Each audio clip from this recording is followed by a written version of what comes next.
On December 4, 1992, the Los Angeles Lakers met a rookie who looked nothing like the future of NBA basketball. Oliver Miller was listed at more than 300 pounds. Then he dribbled behind his back, pushed the ball up the floor himself, and led a fast break, as if the center position had suddenly changed shape. He scored 16 points in 24 minutes, and Phoenix won by 10. The performance should have made the conversation simple. A first-round pick had shown unusual hands, vision, and mobility against the Lakers. Instead, Charles Barkley was asked about his new teammate and kept returning to the same answer: he needs to lose weight.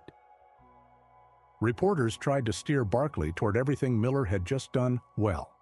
Barkley refused to move. Miller heard the jokes. He had heard versions of them for most of his life. His response that night revealed the complicated relationship that would follow him through basketball. If his teammates did not care, he said, they would not keep aggravating him about it. He chose to hear concern inside the laughter. But the league had already discovered the argument that would define his career. How could a man appear so limited physically and so liberated whenever the ball reached his hands? That question survived longer than any contract. 6 NBA franchises employed him. Clubs in Europe, China, and Puerto Rico employed him. The Harlem Globetrotters put him in their show. Minor league teams placed their seasons in his hands, and Minnesota eventually called him back to the NBA after 3 years away.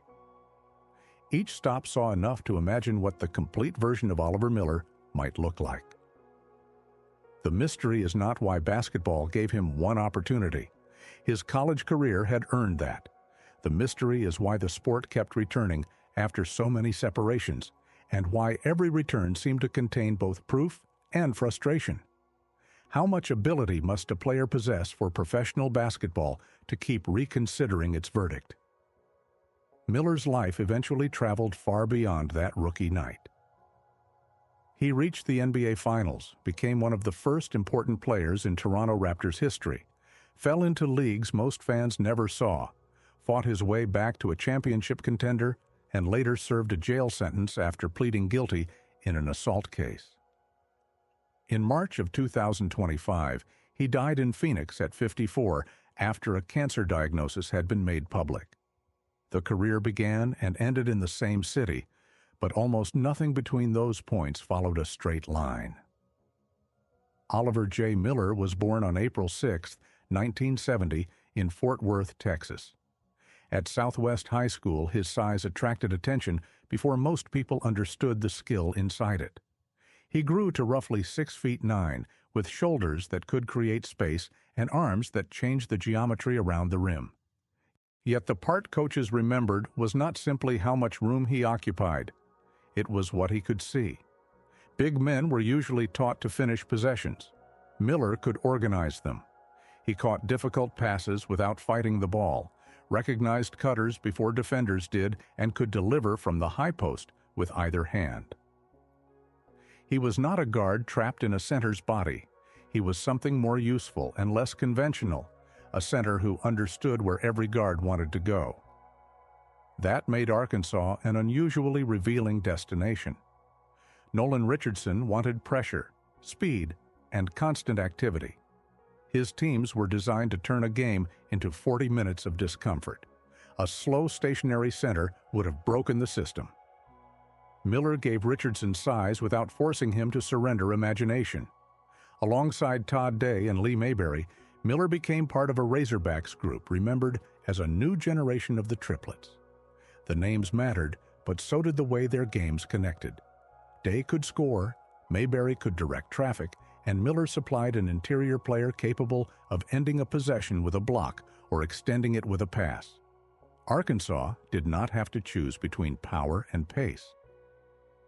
Richardson's pressure system is remembered for guards hunting the ball and waves of athletes turning mistakes into fast breaks. Miller protected that aggression from behind. He could erase the layup if a trap failed, secure the rebound, and send Day or Mayberry forward before the defense recovered. Arkansas did not need to wait for a guard to return and collect the ball. Years later, Miller described the identity of those teams in a way that resisted individual mythology. When people came to see them, he said, they did not come for one player. They came to see the Razorbacks. The statement fits the film. A gifted passer who often made the possession memorable by giving the ball away at exactly the right moment. The winning arrived immediately and then refused to stop. In 1989, 1990, and 1991, Arkansas captured both the Southwest Conference regular season title and the conference tournament. In 1990, the Razorbacks reached the Final Four.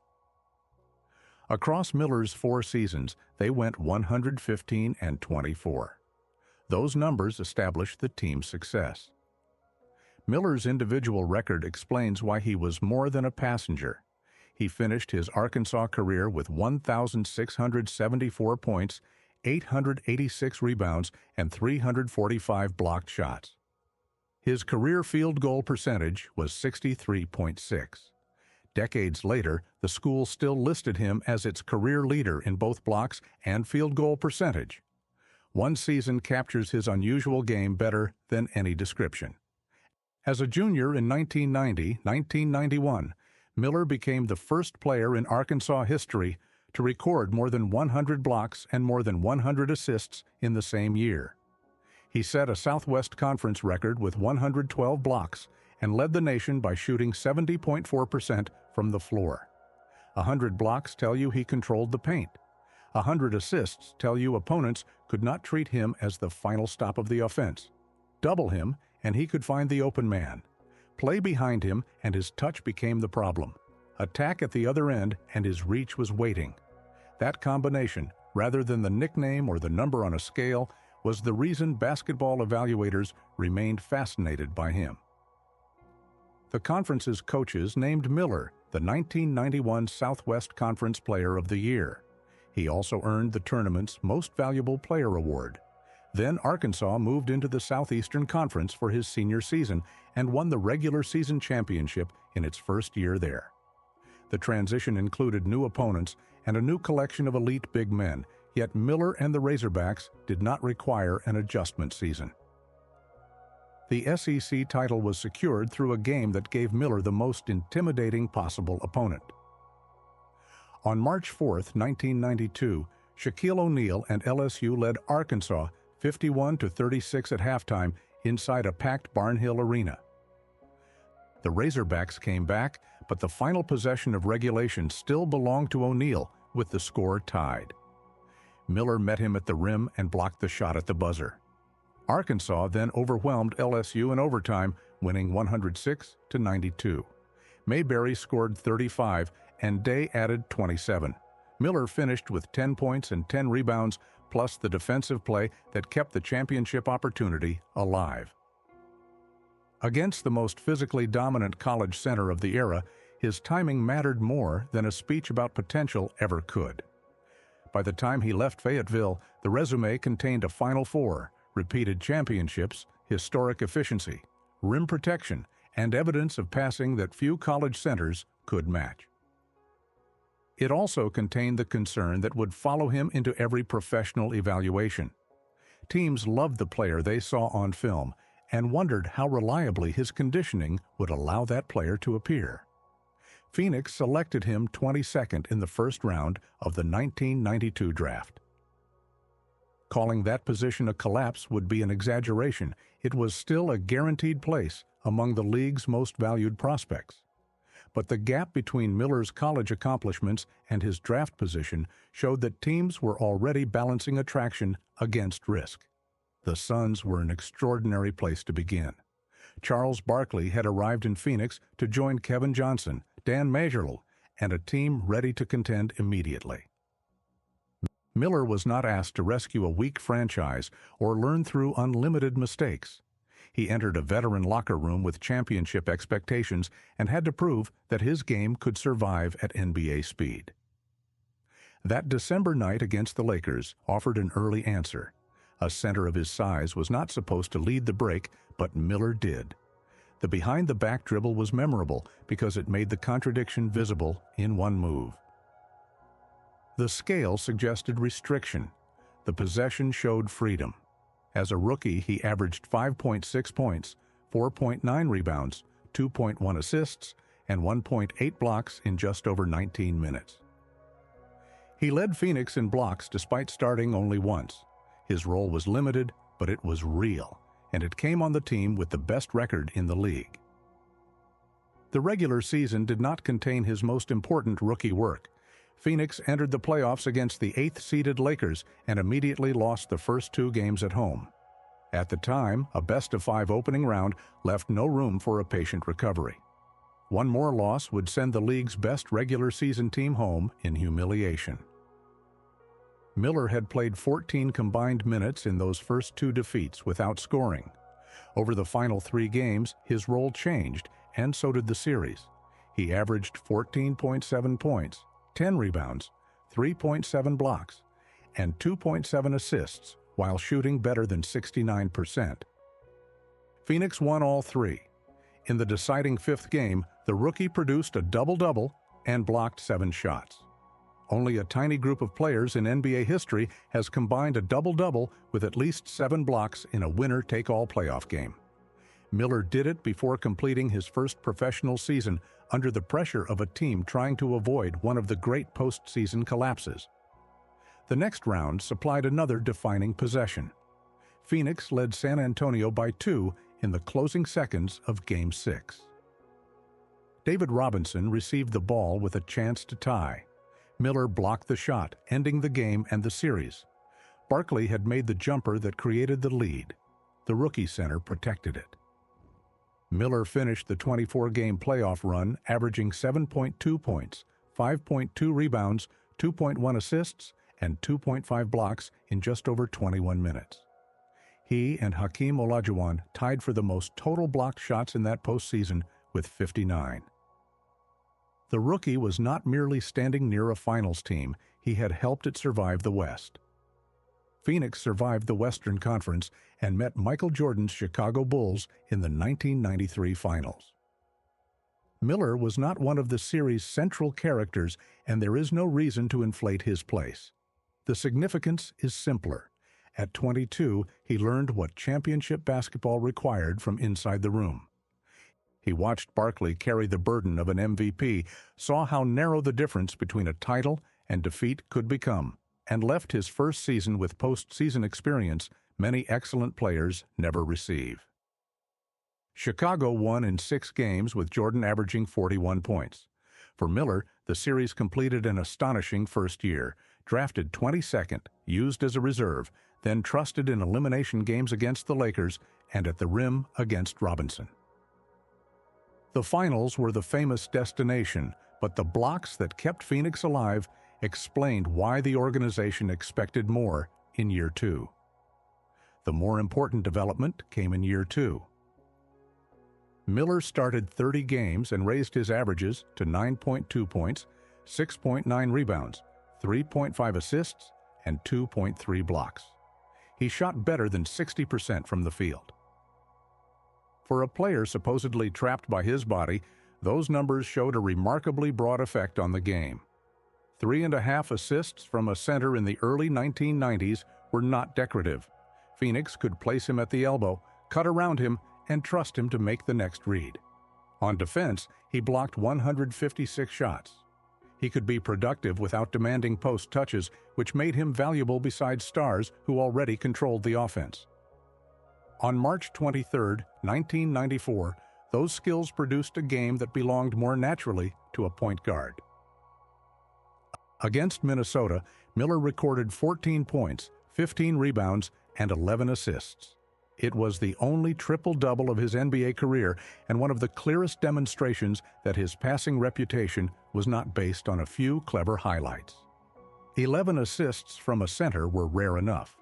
Miller combined them with 15 rebounds while Phoenix won the game, making him responsible for beginning possessions and creating their final shot.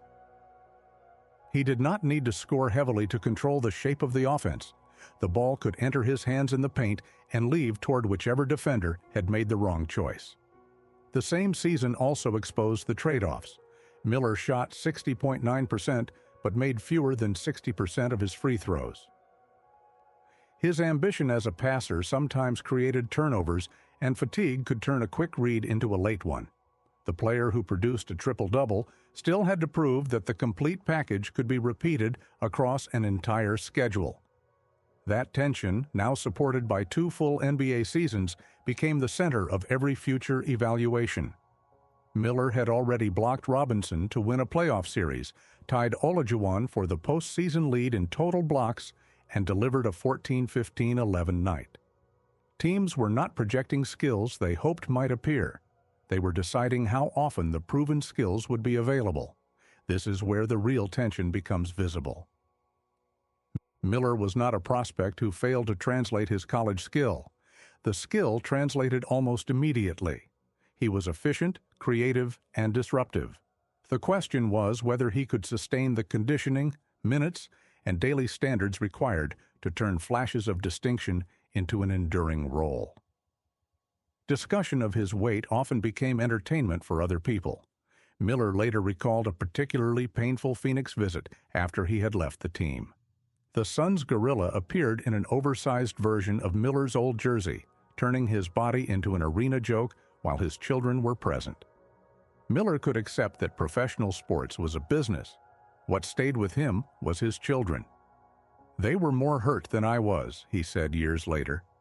That moment matters because it separates a legitimate basketball concern from the public spectacle built around it. Conditioning affected his endurance and employability. The record makes that impossible to dismiss. But reducing Miller to a punchline also made it easier to overlook the reasons teams kept calling him. Both truths belonged in the story, and neither cancels the other. By the summer of 1994, his first Phoenix run was over. He had already reached the finals, led a contender in blocks, shot better than 60% in his second season, and demonstrated passing rare for his position. He had also failed to convince the Suns that his future should remain tied to theirs. The next team would not be rescuing an unproven player. It would be betting that a proven one could become dependable. Detroit became the second NBA test. The Pistons were moving away from the bad boys era and toward a younger identity built around rookie Grant Hill. Miller joined a roster in transition, which gave him minutes, but not the stability of the Phoenix contender he had left. He played 64 games, started 22, and averaged 8.5 points, 7.4 rebounds, and 1.8 blocks. Those figures were not the promised breakthrough, but they were meaningful production. On March 25, 1995, against Boston, Miller scored 18 points and made the decisive basket in a 1-point Detroit victory. On a team that won only 28 games, he could still alter a night. The game against Boston is valuable because it gives the Detroit season a face. Grant Hill carried the Pistons with 33 points and 16 rebounds, but the final possession belonged to Miller. He finished at the rim after working through traffic, turning a strong supporting performance into the winning play.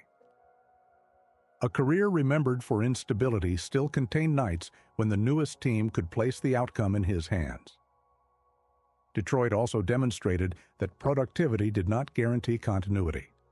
Miller rebounded as well as he had in his best Phoenix season and remained an efficient finisher. The Pistons were rebuilding, however, and the expansion draft created another mechanism for movement. Toronto could select him because Detroit had chosen which players to expose. The transaction was not a moral judgment. It was another reminder that an NBA career can change because one roster protects a player and another sees an opening. Detroit did not keep him. Toronto selected him in the 1995 expansion draft, making him part of a franchise that possessed no history and therefore carried fewer inherited expectations. The Raptors needed players capable of surviving NBA minutes immediately. Miller needed a role large enough to reveal more than brief flashes. For one season, those needs matched.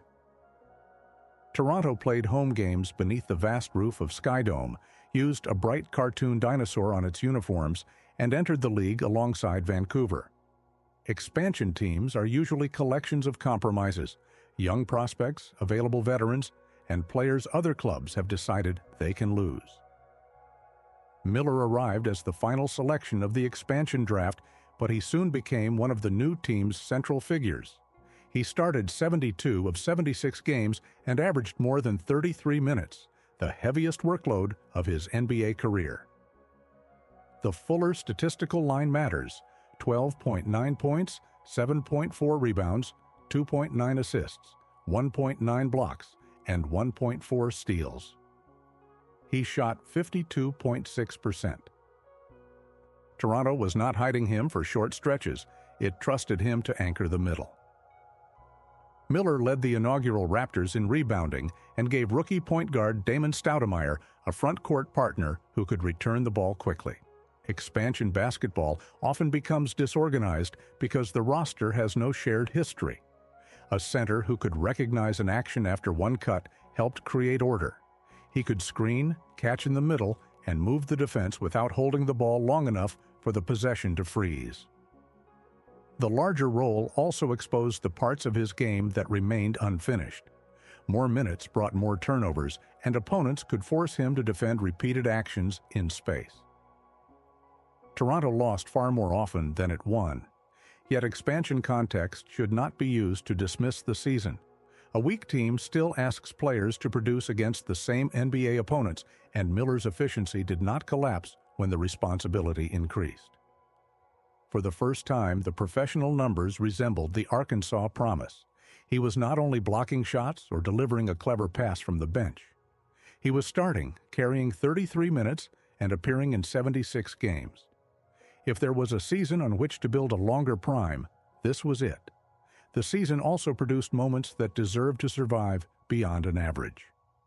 On March 24, 1996, the 18-49 Raptors hosted a Chicago team that had won 60 of 68 games. Michael Jordan scored 36. Toronto still won, 109-108, handing the eventual 72-win champions one of their 10 defeats. Miller played 40 minutes that afternoon. He finished with 14 points, 12 rebounds, 5 assists, 2 steals, and a block. No single Raptor defeated Chicago, but Miller's line showed why his versatility mattered. He could rebound against a championship front line, move the ball within an offense, and protect possessions at the other end. For a first-year franchise, the victory became an early piece of identity. 4 weeks later, in the final game of the season, Toronto played Philadelphia. Miller stayed on the floor for 51 minutes in an overtime loss and produced the most complete box score of his NBA career: 35 points, 12 rebounds, 9 assists, 4 steals, and 3 blocks. He made 15 of 25 shots. 1 assist separated a 300-pound center from a 35-point triple-double. The game did not transform Toronto's season, and the Raptors still finished 21-61. But it answered the question scouts had carried since Arkansas. Given responsibility, Oliver Miller could score, create, rebound, and defend in the same game. His ceiling was not imaginary. The details make the performance even stranger. Miller played 51 of the available 53 minutes, an endurance test completely at odds with the reputation surrounding him. He attempted 25 shots, collected 12 rebounds, and remained Toronto's primary interior creator through overtime. The 8 turnovers showed the burden was not handled cleanly, but the Raptors continued returning the ball to him because he was producing almost everything else. This was not empty production assembled after the game had been decided. Toronto and Philadelphia went to overtime, and Miller's minutes were necessary until the end. The Raptors lost by 4, leaving the best statistical night of his career without the clean ending a highlight package would prefer. That mixture of brilliance and incompletion fit the larger career too well. That should have provided a foundation. Instead, it became the sharpest example of how quickly his career could change direction. Miller exercised an option that allowed him to enter free agency, leaving Toronto after his best season. Dallas signed him to a 1-year contract. Mavericks coach Jim Clemens described the attraction plainly. For his size, Clemens said, Miller was highly skilled, passed well, and had very soft hands. Miller spoke with equal directness about his position. I have no room to go downhill, only room to go uphill. The sentence carried optimism, but it also acknowledged that his career already needed repair at 26. Dallas never found the version Toronto had used. Miller appeared in 42 games without a start, averaged fewer than 20 minutes, and scored 4.3 points per game. The Mavericks needed size, and his passing remained useful, but the large role disappeared almost as quickly as it had arrived. The change shows how opportunity and performance can become impossible to separate. In Toronto, Miller started beside teammates who needed his decisions. In Dallas, he came from the bench and touched fewer possessions. His production fell, which justified fewer minutes.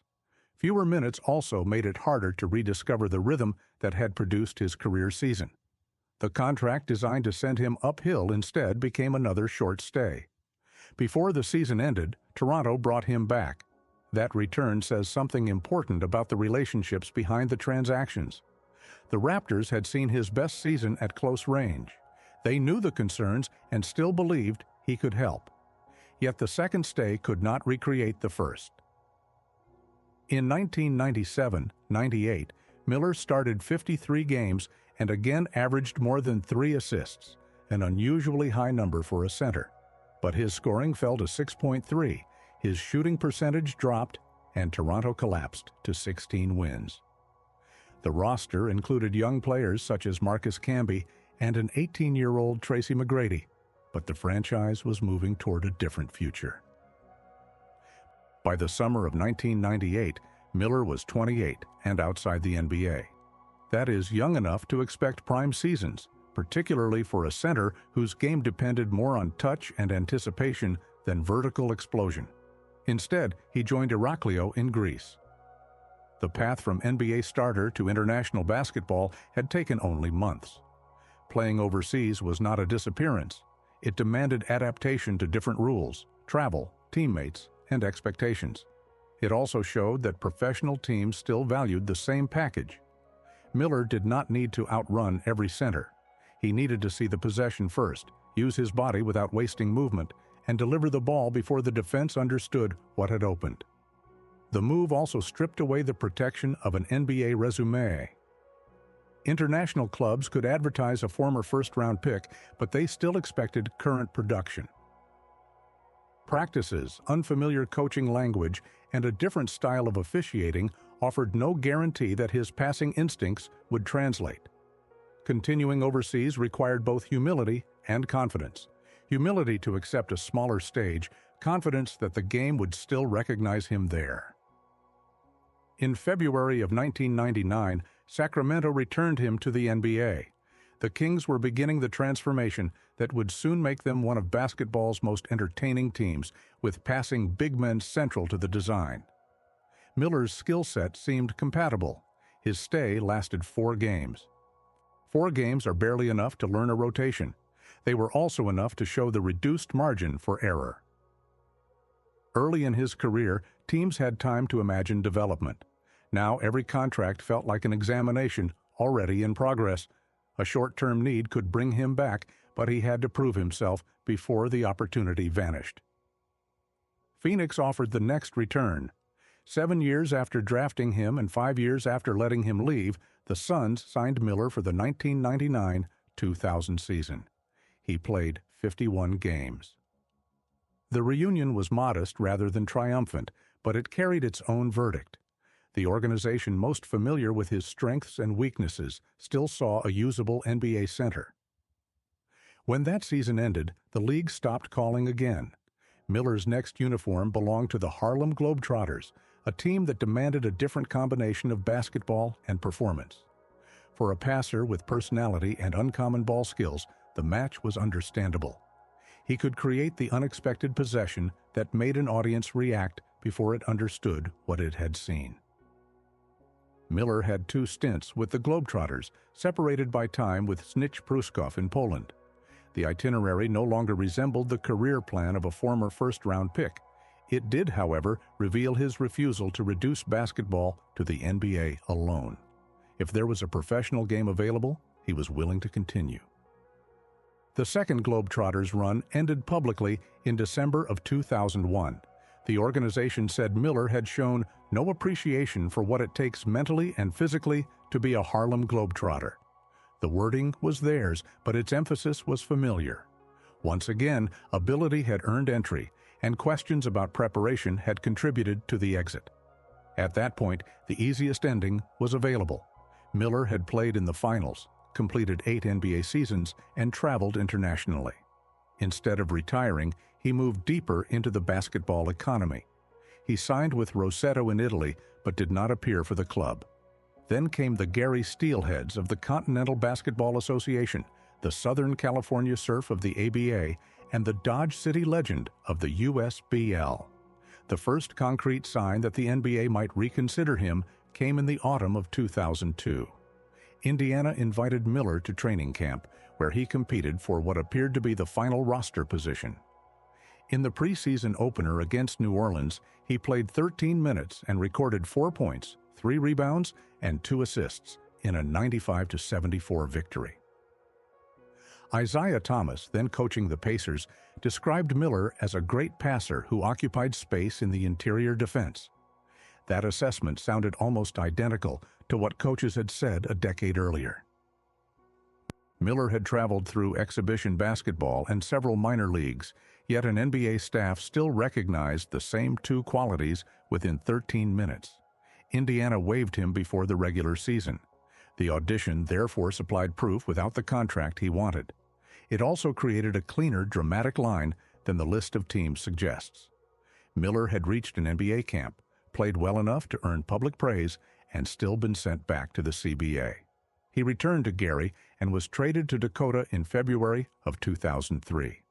What happened next was not a farewell exhibition purchased for his name. Miller became a CBA All-Star, earned all CBA second-team honors, and led the league in blocked shots. The road back to Minnesota was built from current production after Indiana had delivered one more rejection. Those honors mattered because they changed the nature of the comeback.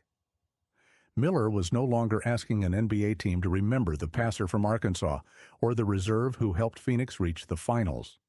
He was giving scouts recent evidence that his hands, timing, and defensive instincts could still affect professional games.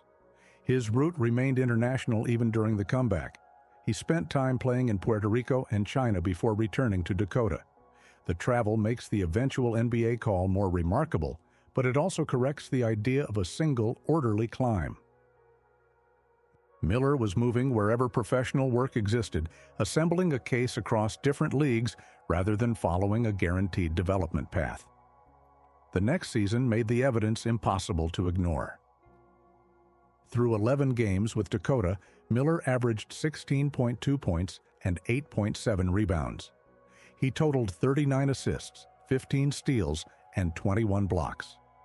At 33, in a league filled with younger players trying to reach the NBA, he was controlling games in nearly every category available to a center. Minnesota needed help after Michael Olowokandi underwent knee surgery. On December 13, 2003, the Timberwolves called Miller up from Dakota. 3 years after his previous NBA game, the man once dismissed even by the Globetrotters was back in the league.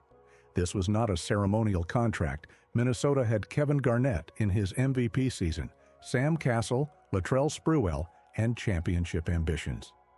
A contender with little patience for sentiment believed Miller could cover real minutes. The team listed him at 315 pounds, but it signed him because the film from Dakota showed that his timing and understanding still worked. Miller averaged roughly 10 minutes in 48 regular season games for Minnesota. The box score was modest because the role was mode S8. He was there to preserve possessions, occupy opposing centers, set useful screens, and make quick decisions while Garnett rested or shifted positions. On a team built around stars, Miller's value lived in the seconds between the obvious plays. Kevin Garnett noticed. He called Miller one of the best passing big men he had seen. Mark Madsen said the reputation did not fully make sense until Miller created 3 or 4 easy baskets for a teammate. Those comments came near the end of Miller's NBA life, not during the optimism of his rookie year. A decade of movement had not erased the quality people identified at Arkansas. Garnett's praise carries particular weight because he understood how much a passing big man could change an offense. Minnesota could place Miller near the high post and allow cutters to move around him while Garnett attacked from another angle. A reserve center was not expected to dominate the ball. Miller could improve a possession with one touch. Madsen emphasized the difference between hearing about the skill and experiencing it. A box score might credit Miller with only one assist, while a touch pass forced a rotation that created the next pass and the open shot. Those are the plays that disappear statistically but matter to teammates. They also explain why a contender valued him beyond points and rebounds. The late praise completes a line that began with Nolan Richardson and continued through Phoenix, Toronto, and Dallas. Different coaches and teammates in different stages kept identifying the same ability. Conditioning affected how long Miller could remain useful, but it did not manufacture the passing. The witnesses changed, the description did not. Minnesota won 58 games and earned the top seed in the Western Conference. Miller appeared in the playoffs as the Timberwolves defeated Denver, survived a 7-game series against Sacramento, and reached the Western Conference Finals for the first time in franchise history. Against the Lakers, he even supplied a fourth-quarter dunk in a Minnesota victory that tied the series. The last NBA image was therefore not a player stranded on a weak roster. It was Miller contributing, however briefly, on the deepest playoff run the Timberwolves had ever made. His NBA career had opened with a trip to the finals and closed one round short of another. Between them were 11 years of evidence that the distance between usefulness and permanence could be enormous. Minnesota did not bring him back the following season.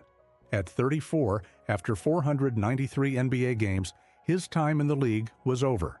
His final averages were 7.4 points, 5.9 rebounds, 2.2 assists, and 1.5 blocks. Traditional numbers describe a productive reserve and occasional starter. They do not fully capture why so many coaches believed they might extract more. Miller kept playing. He returned to Dakota, joined the Texas Tycoons, and then played for the Arkansas Rimrockers. The Rimrockers brought him back to the state where he had become a college star, but now the venues, travel, and stakes were different. He later worked as a player coach with the Arkansas Rivercats, an acknowledgement that his understanding of the game had value even when his body could no longer carry a major role.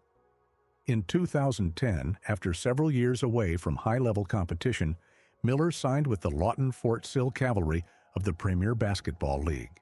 He was nearly 40. By then, returning was no longer connected to an NBA audition. It was simply what he did. The career that began with Barkley, Jordan, and the finals ended in a league far outside national television.